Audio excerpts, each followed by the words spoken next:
On May 17th, 2 days after Hall's team quit base camp, over on the Tibetan side of the mountain, an Austrian named Reinhard Lasik and a Hungarian teammate, climbing without supplemental oxygen, ascended to the high camp at 27,230 feet on the northeast ridge, where they occupied a tent abandoned by the ill-fated Ladakhi expedition.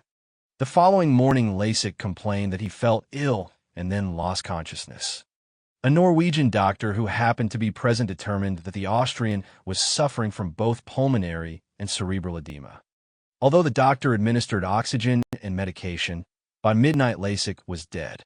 Meanwhile, over on the Nepalese side of Everest, David Breschers's IMAX expedition regrouped and considered their options. Since $5.5 million had been invested in their film project, they had a big incentive to remain on the mountain and undertake a summit attempt. With Breschers, Ed Viesturs, and Robert Schauer, they were without question the strongest, most competent team on the mountain. And despite giving away half of their supply of oxygen to assist rescuers and climbers in need, they were subsequently able to scrounge enough gas from expeditions leaving the mountain to replace most of what they'd lost. Paula Barton Viesturs, Ed's wife, had been monitoring the radio as base camp manager for the IMAX crew when disaster struck on May 10th.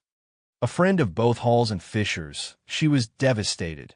Paula assumed that after such a horrifying tragedy, the IMAX team would automatically fold up their tents and go home.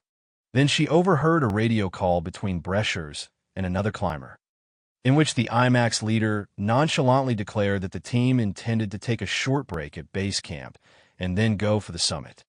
After all that had happened, I couldn't believe they'd really go back up there, Paula admits. When I heard the radio call, I just lost it. She was so upset that she left base camp and walked down to Tengboche for 5 days to collect herself. On Wednesday, May 22nd, the IMAX team arrived on the South Col in perfect weather and set out for the top that night.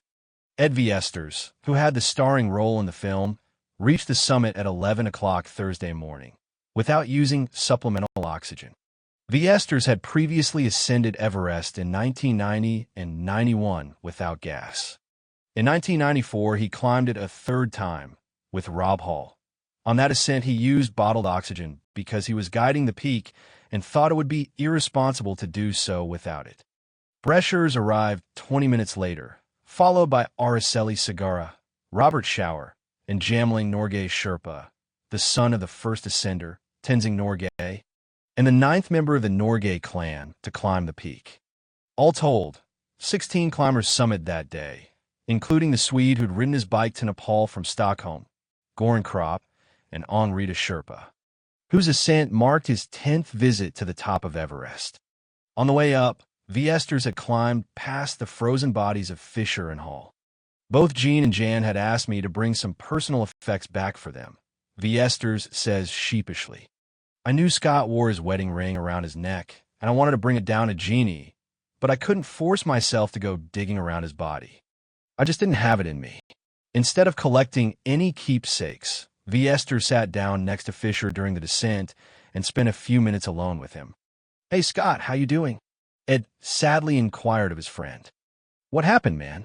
On Friday afternoon, May 24th, as the IMAX team was descending from Camp 4 to Camp 2, they encountered what remained of the South African team: Ian Woodall, Kathy O'Dowd, Bruce Harrod, and 4 Sherpas at the Yellow Band on their way to the South Col to make their own summit attempt. Bruce looked strong. His face looked good, recalls Breschers. He shook my hand really hard, congratulated us, said he felt great.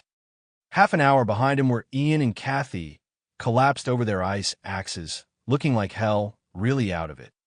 I made a point of spending a little time with them, Breschers continues. I knew they were very inexperienced, so I said, "Please be careful. You saw what happened up here earlier this month. Remember that getting to the summit is the easy part. It's getting back down that's hard." The South Africans set out for the summit that night. O'Dowd and Woodall left the tents 20 minutes after midnight with Sherpa's Pembatendi, Ong Dorje, a reminder. The Sherpa named Ong Dorje on the South African team is not the same person as the Sherpa named Ong Dorje on Rob Hall's team, and Jangbu carrying oxygen for them. Herod seems to have left camp within minutes of the main group, but he fell farther and farther behind as the ascent dragged on. On Saturday, May 25th at 9:50 a.m., Woodall called Patrick Conroy, the base camp radio operator, to report that he was on the summit with Pemba and that O'Dowd would be on top in 15 minutes with Ong Dorj and Zhang Bu. Woodall said that Herod, who wasn't carrying a radio, was some unknown distance below. Herod, whom I'd met several times on the mountain, was an amiable 37-year-old of bearish build. Although he had no previous high-altitude experience, he was a competent mountaineer who'd spent 18 months in the frigid wastes of Antarctica working as a geophysicist. He was far and away the most accomplished climber remaining on the South African team. Since 1988, he'd been working hard to make a go of it as a freelance photographer, and he hoped reaching the summit of Everest would give his career a needed boost. When Woodall and O'Dowd were on the summit, as it turned out, Herod was still far below, struggling up the southeast ridge by himself at a dangerously slow pace. Around 12:30 p.m., he passed Woodall, O'Dowd, and the three Sherpas on their way down. Ong Dorj gave Herod a radio and described where an oxygen bottle had been stashed for him. Then Herod continued alone toward the top. He didn't reach the summit until just after 5 p.m., 7 hours after the others, by which time Woodall and O'Dowd were already back in their tent at the South Colonel. Coincidentally, at the same moment Herod radioed down to base camp to report that he was on top, his girlfriend, Sue Thompson, happened to call Conroy on the base camp satellite phone from her London home. When Patrick told me that Bruce was on the summit, Thompson recalls, I said, "He can't be on the summit this late. It's 5:15. I don't like this." A moment later, Conroy patched Thompson's phone call through to Herod on top of Everest.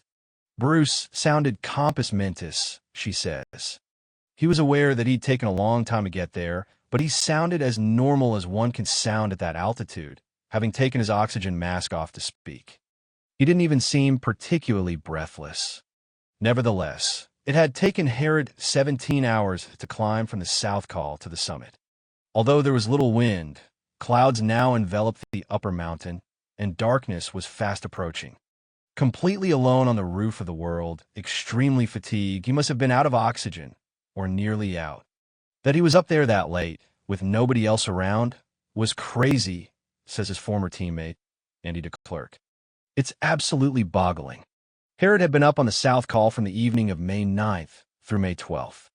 He'd felt the ferocity of that storm, heard the desperate radio calls for help, seen Beck Weathers crippled with horrible frostbite.